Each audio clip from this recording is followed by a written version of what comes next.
Hello, everyone. Welcome back to the channel. Today we're kicking off the 13 days or 13 nights of Halloween. I should always say nights. It's fucking dark and gritty. Alright. 13 nights of Halloween. And to kick it off. Ooh. And to kick it off, we're gonna be kicking it off with Halloween Kills. It came out on October 15th, 2021. I watched it on Peacock. Just to let y'all know, you can watch it on Peacock. You don't have to go out to the theaters if that's still something you're concerned about, COVID and everything. But you can watch it on Peacock. That's what I watched it on. And as we do, we'll do it as a non-spoiler review here at the beginning, and then I will go to a spoiler review towards the end. So, Halloween Kills is the second part of the rebooted trilogy. Um, Continuing right after where Halloween 2018 left off with Michael Myers being in the burning down house uh, and everything, and our victims getting away. Uh, but yeah, if you liked Halloween 2018, I think you're gonna really like Halloween Kills. They're pretty similar in terms of you know like uh the aesthetic and like the tone of the movie. This one I thought was very interesting because they kind of got more into like how like Michael Myers in like a general sense kind of like affected the town more so than just on Laurie and whatnot, like how the last one was. Even though Laurie, wasn't like it was more so like Laurie's story against Michael's versus Michael's story to Laurie's kind of thing. A lot of cool kills and stuff as I would hope so from a movie called Halloween Kills, kind of like going with that route. Um, I had to overall say I enjoyed the movie, even though there were some decisions by some of the characters in the movie that I didn't necessarily agree with. Um, and also the ending being kind of, here, there.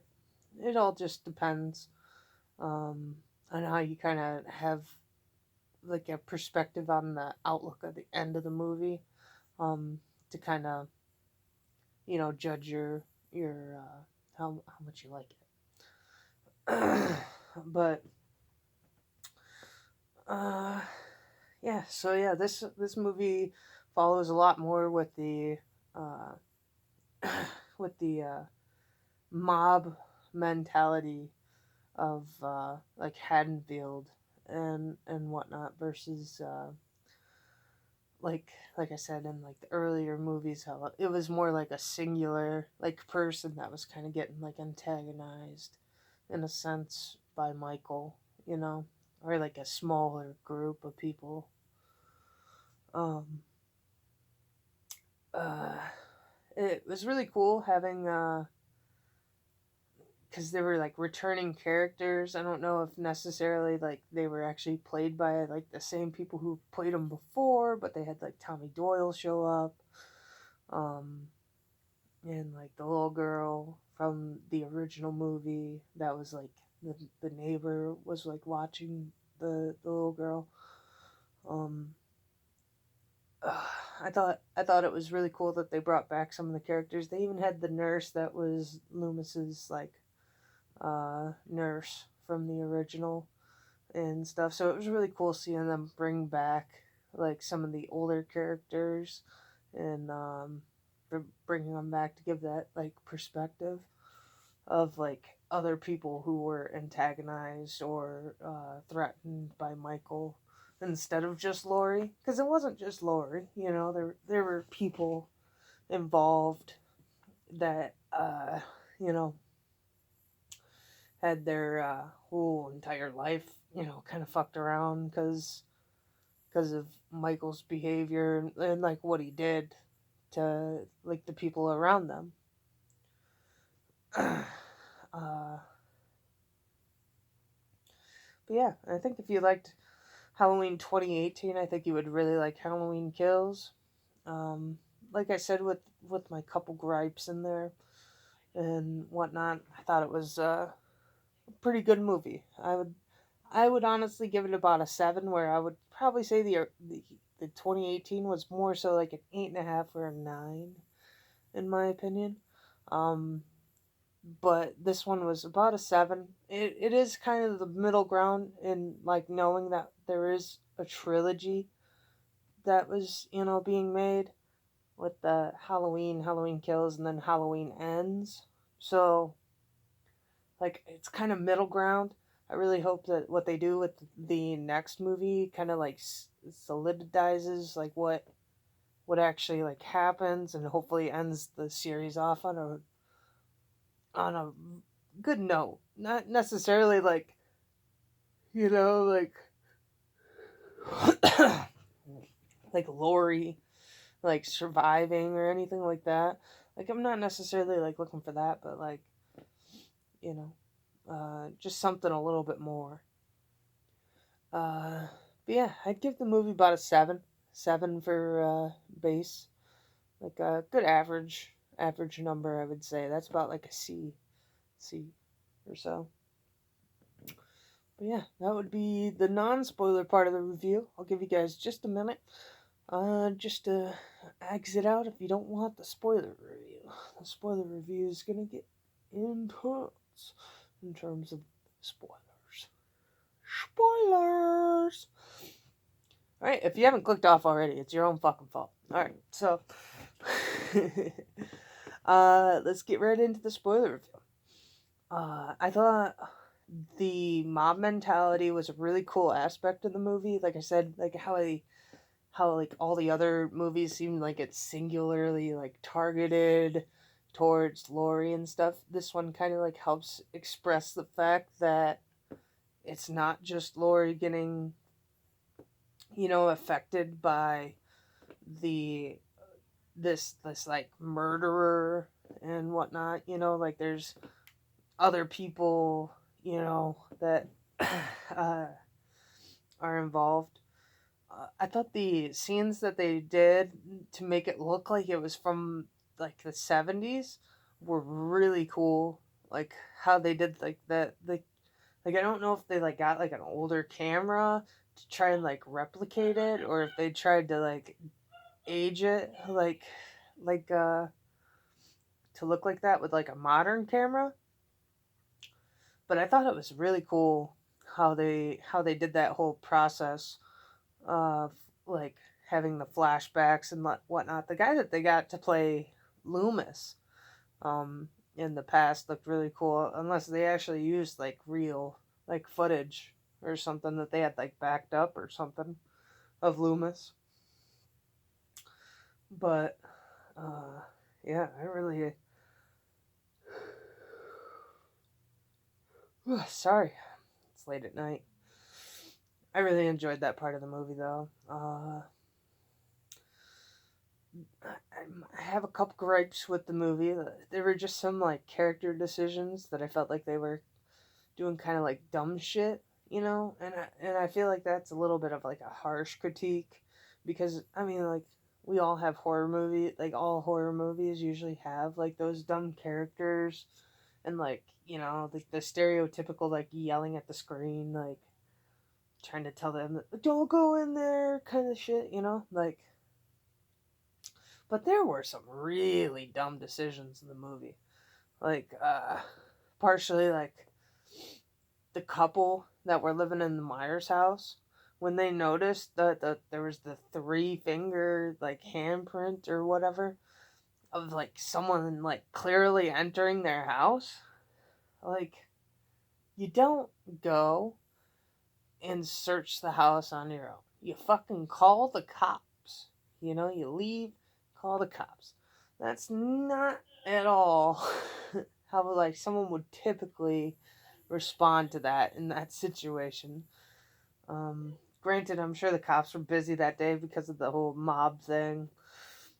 Uh, the mob mentality thing was also really cool. The fucking like uh, the guy from the insane asylum or whatever that went and killed himself. That death was gnarly as fuck. I thought it was kind of interesting that they did the whole like first person's perspective thing on the fall. I thought that was interesting. Um, but there were just some character decisions, like even the dad of like Laurie's granddaughter's like boyfriend. Even he, like him going into the house by himself when he's got the two kids with him and whatnot, like it just dumb decision, you know. Like, I mean, he could have been prevented from death. I mean, the boyfriend alone, like his little his little skerfuffle that he had with Jason was very short lasted. I mean, Jason just basically, or I say Jason, Michael just busts out of the closet and comes and chases him, and it doesn't like last like long at all. Can't like nail a couple of shots on him or anything. Not that I think it would have mattered honestly too much based on what we seen at the end of the movie. Fucking Michael literally getting shot like 3 or 4 times, and then like a knife to the back of the neck, and yet he's still alive somehow. I don't know. You know, I know Laurie kind of like talks about how like evil transcends and stuff, like with them. You know, like the more like he kind of gets like spread around as like like a boogeyman esque kind of character. He kind of like just becomes like I understand like in like a theoretical sense, you know, like why it would make sense. Like he's never gonna truly die just because of like the words being spread around him. But I don't understand why he physically didn't die. you know. Granted, like I said, I mean, it is kind of one of those things. Like we knew this was like the middle movie of the franchise. Um, and whatnot. So you have to kind of assume he's not gonna die somehow, some way. Uh, but I don't know. I don't know how Michael snuck back into his house with all the cop cars and stuff in front of the house, and then like he's just all of a sudden behind Laurie's behind Laurie's daughter and stabbing her and stuff. It was a little like confusing at that point. It's like how does he really get past there? And then not only that, the stupid fucking decisions that people made earlier in the movie when they were stopping at the playground in the movie, and like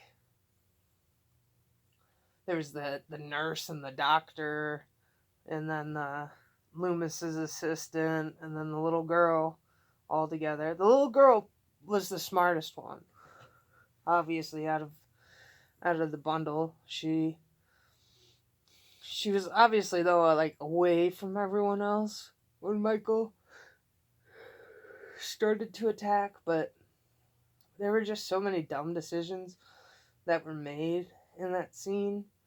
Like Loomis's apprentice like shooting the windows and stuff when she knows Michael's on top of the car, and like he's only like reaching down and busting the windows. Like you know, like she's like shooting the windows out, and like she's not even hitting shit. Like his hand's not there or nothing. She's just blasting windows away. And then the doctor guy, or no, he's a nurse.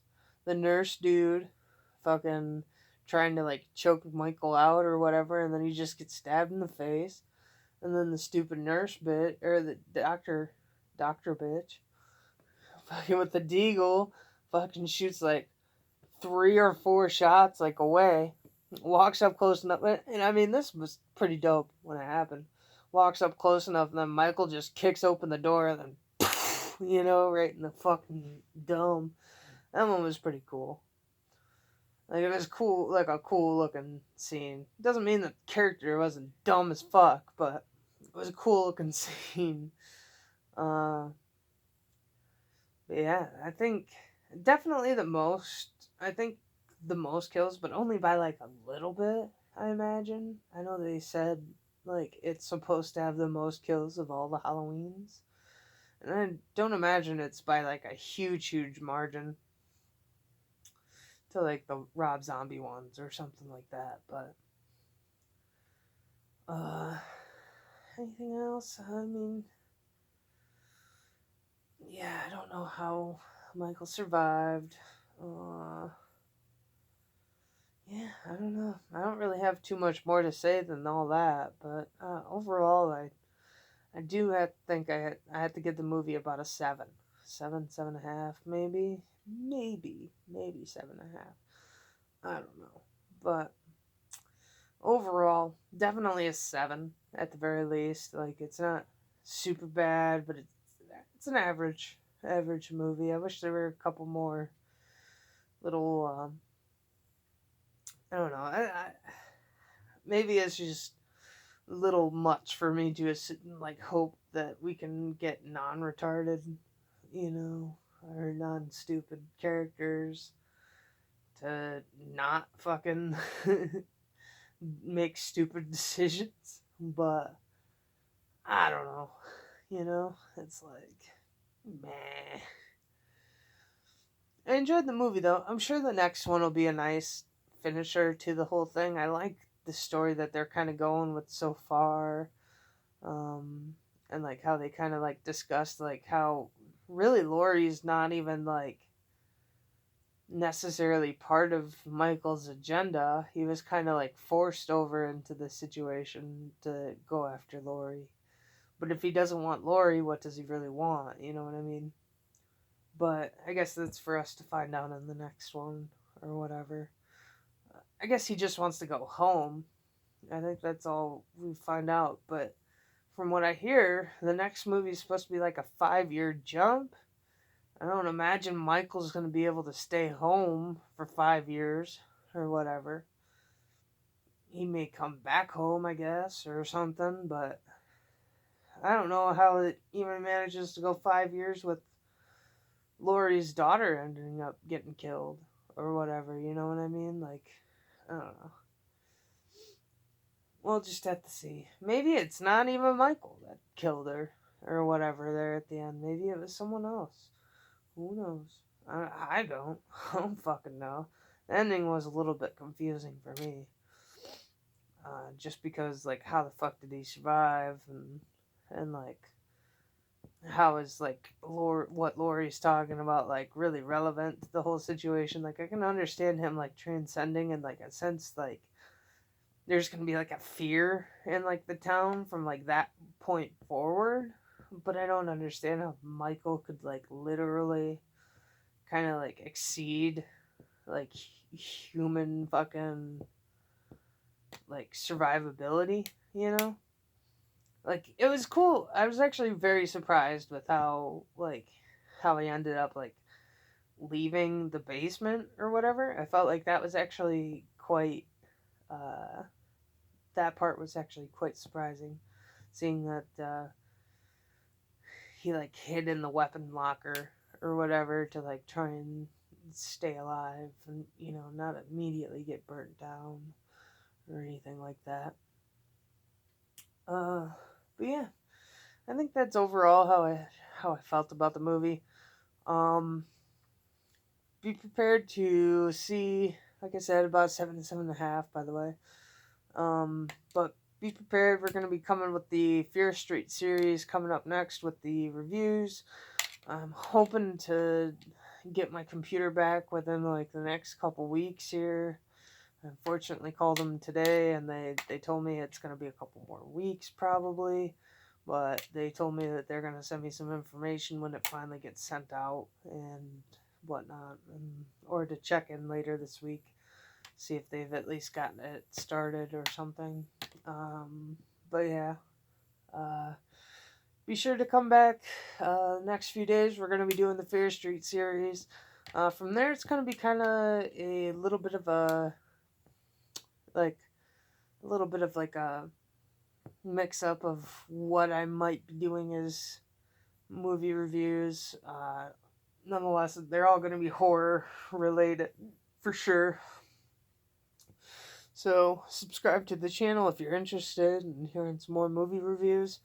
We're going to be getting into reactions once we actually get the computer back and whatnot. We'll be getting a nice camera and everything. We're going to be doing movie, TV show reactions, trailer reactions, all that on the channel. So be prepared for all that. And yeah, I hope you guys have a nice day. Hope you have a good night. And yeah, peace.